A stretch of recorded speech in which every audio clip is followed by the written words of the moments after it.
Welcome back to Playing with Matches. And listen, a little introduction for everybody, because we're going to start this show off not exactly right on topic, right? Because we're going to talk about no, but like, you know, the Taylor Swift terror plot. Oh, I heard about this. They wanted to kill Taylor Swift. Not Tay-Tay. Listen to me.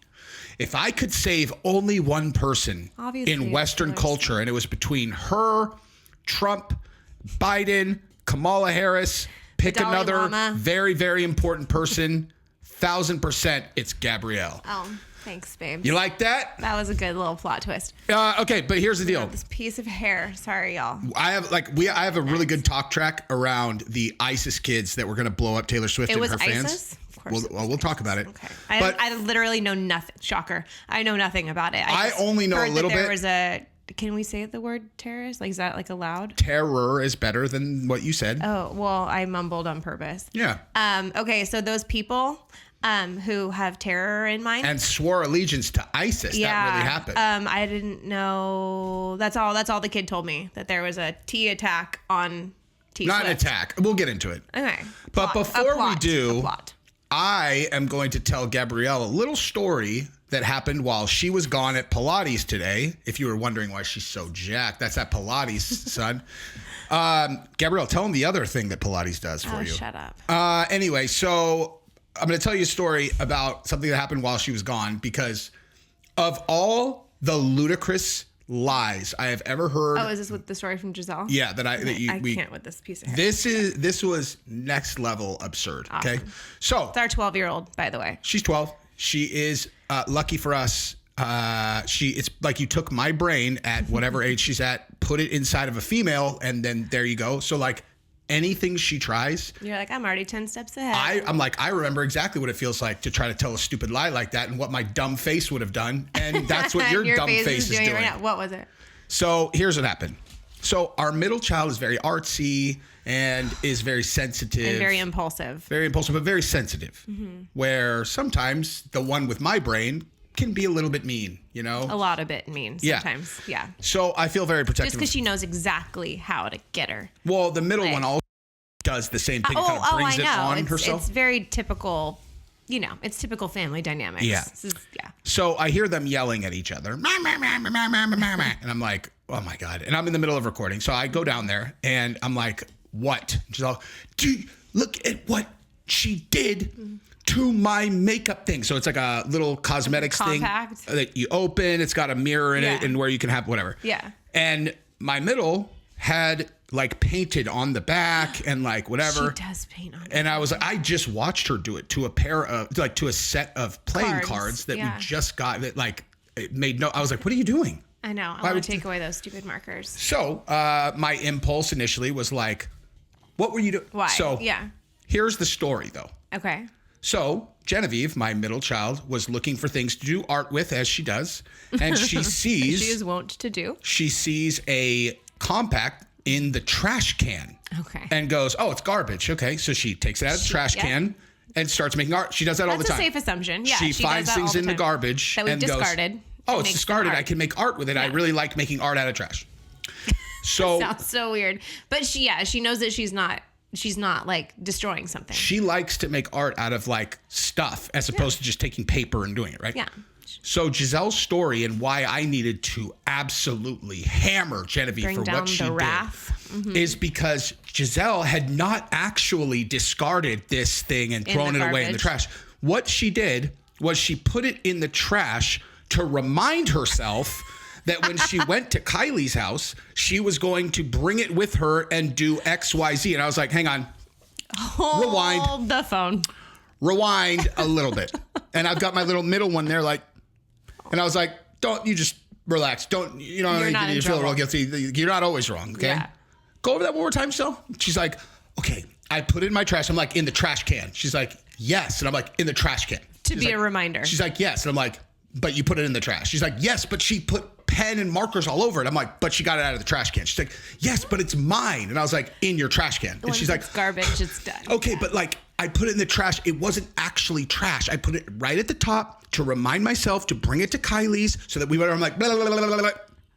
Oh, so you did not mean to throw it away? She's like, no, not at all. God. I put it in there to remind myself. Her face is going like this. And I was like, Giselle, do you think I'm a moron?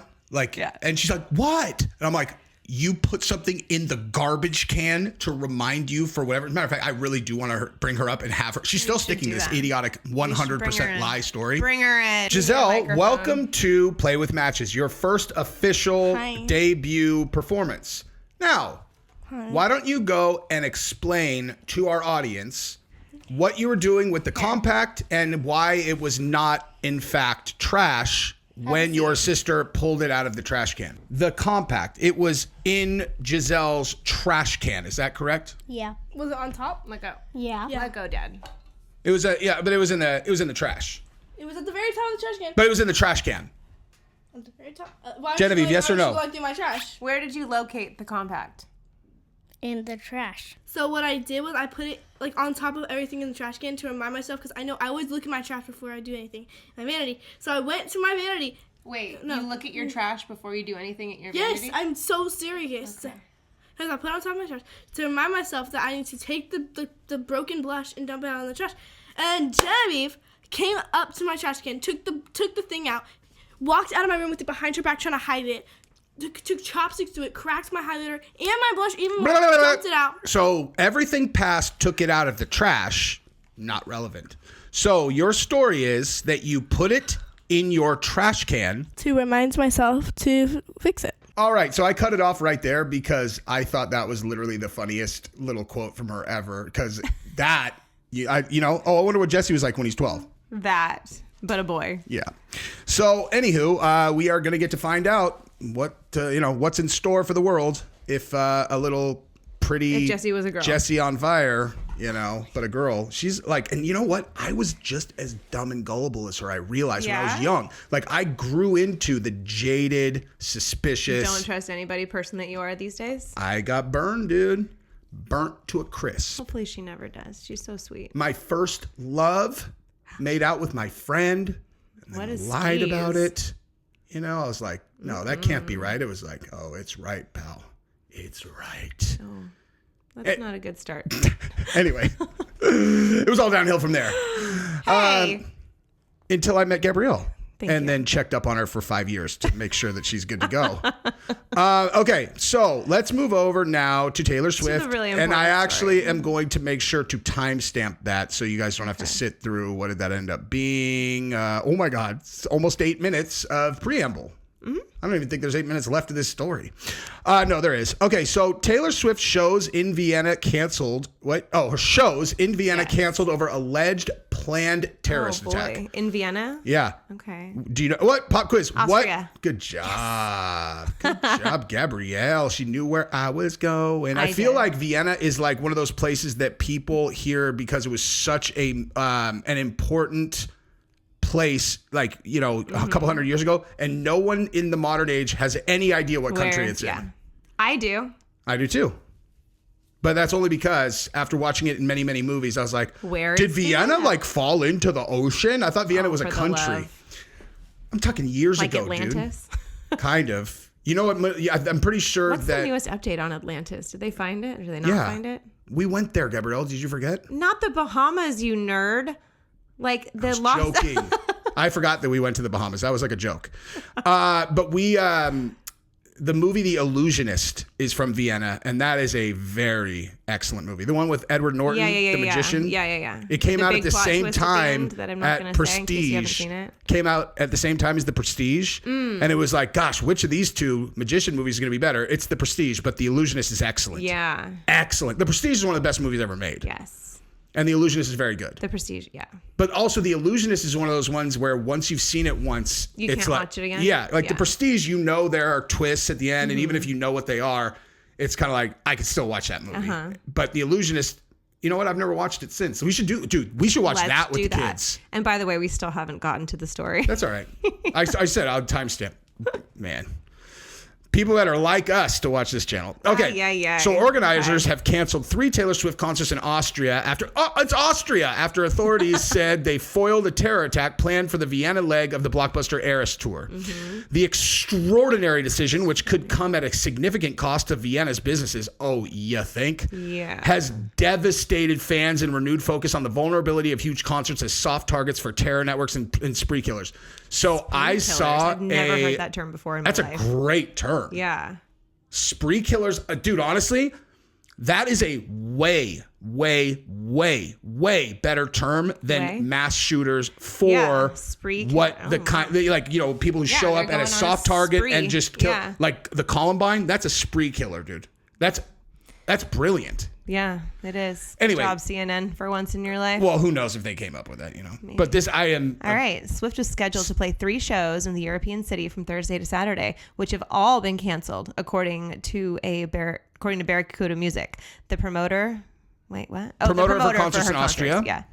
With confirmation from government officials of planned terrorist attacks in Ernst Happel, I'm probably not saying that right, stadium, we have no choice but to cancel the 3 scheduled shows for everyone's safety. They said in a post online.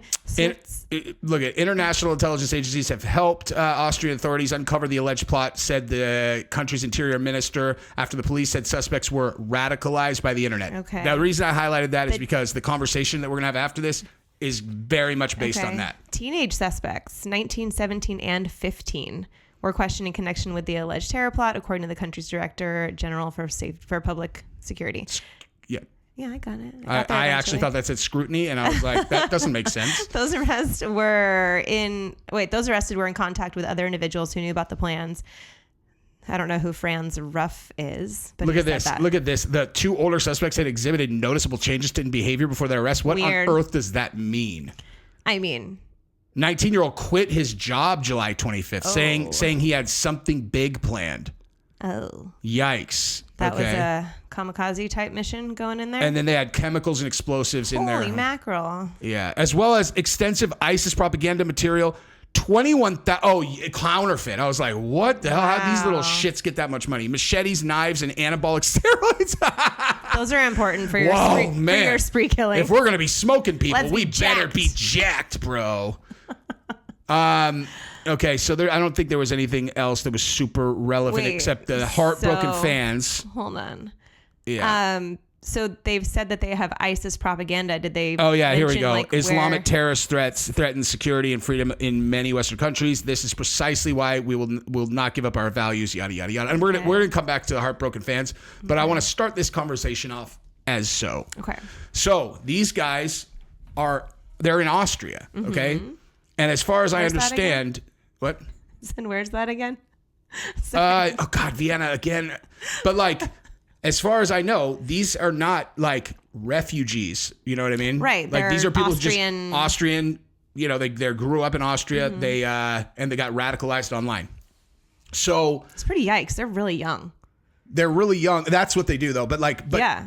Here's the question. I said this in the video that I did on my own channel earlier, which was more about Trump than this. But do you guys think that there is a large difference between the brain and ability to be radicalized between a young Muslim teenage boy or a young Caucasian teenage boy or girl that lives in the United States, England, France? Like, do you think there's a big difference between those two and like their ability to be radicalized in their brain, like from... Probably. I mean, like, no. You don't think so? I'm talking about just pure base model. Not their environment. A teenage brain is a teenage brain. That's what you're saying. Correct. Okay. That's my point. Like, is like a teenage brain is a teenage brain. Yeah. I mean, my thought was like, if they're living in a society that has those values kind of as a whole, not values, but like beliefs or whatever as a whole versus one that doesn't. Let me clarify. I'm not talking about radicalized into Islamic extremism. I'm talking about blanket radicalized. Like impressionable. No. Correct. Yeah. Yeah. They're the same. Exactly. And my point about that is this is not an even moderately unique story. This is where these young Islamic guys get radicalized is through stuff that they find on the internet and in social media. And so I was thinking about that and just saying that, like, if people listen to people who agree with us on a lot of things and they go, I just don't understand why they are so obsessed with this trans kid topic. I'm serious. Mm-hmm. Like, why are they so obsessed? Why don't they just leave these kids alone? There's not very many of them. It's not a really big deal. You know, like people who don't pay close attention. And it's like, it's because this is exactly how we see that. And we're not saying that. That's why we keep saying we're not saying there's no such thing as trans kids. Yeah, no. We're saying that the number of them, in our opinion, is no different than Islamic kids getting radicalized into like jihad. I'm talking like, okay. Except in this case, they're going to go mutilate their bodies or they're going to go promote these crazy things. It's like, I'm not comparing. Actually, I kind of am, actually. It's like the most far left woke insanity is happening to people through stuff they're viewing online that's just radicalizing their brain. Yeah. I don't see it as different as like young teenage boys getting radicalized into whatever. It's like, you know, and my point is like this social media tool can just be leveraged by like China or whoever to turn the kids into whatever they want to turn them into. Yeah, just more argument for keeping your kids off social media. By the way, finally got rid of Snapchat. Did you know that? I did it. It's gone. Yes. She tricked us into that. I'm going to say she tricked me into it. Yeah. Well, because I'm always the bad guy. I've been saying no to all these things. And she says to this sweet dad, but it's how we text message each other. And he's like, it's just a texting app, Gab. Like, that's just how they communicate. And friggin' put me in that situation where I had to be the bad guy again. And I was like, fine, whatever, fine. You want her to have it? Let's have it. Okay. And it ended up being what? Not a good idea. So here's what happened from my perspective was at the time, Giselle was kind of like, you know, getting fucked with a little bit at school. Like kind of like she had like, you know, been really like... She wasn't, actually. But she was upset in the car. I was by myself with her. She was upset. She's the only kid that doesn't have Not Snapchat. about that. She was just talking about how, like, she was getting excluded from stuff, whatever. And then, like, she, you know... It's not like she connected it directly to Snapchat, but I just felt like, man. And then she made it out as if the group, this is like this thing that they're all doing together. Oh, that they were all in this like group chat. Yeah, and she's finding herself totally excluded socially. What could be a better idea than a bunch of 11-year-olds all being in a group chat together with messages that disappear? Sounds like the best idea. I understand that, but it gives them this additional layer of like in crowd, out crowd. Yeah. And I was just like, okay. And she's like, look, there's an adult at our door right now. Anyway, I don't know if it necessarily is like the most important thing in the world, but let's talk about the heartbroken fans because can you imagine? Like one of the videos I saw was this little girl who had flown to Europe with her family. She looked like she wanted to die. Now, I wonder what they're going to do. They're getting their tickets refunded. But what about like travel and hotel stays? Exactly. Yeah. Exactly. I mean, it's not Taylor's fault, but it's like, what do you do? What's the right answer? How do you make that right? You can't really make it. No, you can't really. I mean, it just sucks, man. It does. It really, really sucks. You should, I mean, hopefully these diehard fans can change their perspective from, obviously, you know, a lot of people put out a ton of money, but it's like, if you really do idolize Taylor Swift in this way and you're so devastated that you didn't get to see her in concert, you should probably, you know, frame that in your mind like she didn't put herself in harm's way. I'm so thankful that she's safe. Oh, you can't be mad at Taylor. Yeah. She didn't make the decision. She didn't make the decision at all. Of course. It's really sad though. But check this out. They expected 65,000 audience members and another 15 to 20,000 fans outside the stadium. Holy mackerel. Well, they're going to have a bunch of people in Austria that like need to entertain themselves. Here's the other thing, dude. So concerts as attack targets, right? Like remember this happened with Ariana Grande too. Yeah. Ariana Grande, and they smoked a bunch of kids. Jason Aldean. Oh my God. Yeah. Wow, I forgot about that, dude. Now, so in 2015, let's just go through this because as of this moment, what I jaw dropped on was in the background. I got an alert that the body cam footage of the police confronting the Trump shooter before he took the shots just dropped, which is obviously priority number one. I'm literally going to go live right this second and cover it. But Actually, maybe I should do a video. Anyway, okay. So November 2015. Go live. You'll get it up faster. Yeah, you're right. ISIS gunmen attacked so that one, they killed 130 people. So sad. 2017, the Ariana Grande killed 22. They're actually not going to cover. Swift herself is called These Types of Attacks Her Biggest Fear. And then this one, 2019, after the Manchester bomb, yada, yada, 3 million. Okay, first of all, they're not going to talk about the Jason Aldean one where a guy took it took like 100 machine guns from the Vegas, from the Mandalay Bay. That's the craziest attack. That's the craziest spree killer of all time. Yeah. I mean, I wish that I could like speculate on how that could be a conspiracy because. Well, wasn't there like interesting conflicting like shots coming from 2 different locations? Like there was a video that looked like there was it was from another hotel or something. And you looked, it was the whole thing was so crazy though that I'm like, I don't need any extra on this to make it. It's already insanity. Yeah. But anyway, we're going to chop this. We're going to do more videos today, but this, we appreciate you guys. And now we're going to do the Trump shooter also because wow. Love you guys. Subscribe to the channel, ring the bell. Bye-bye.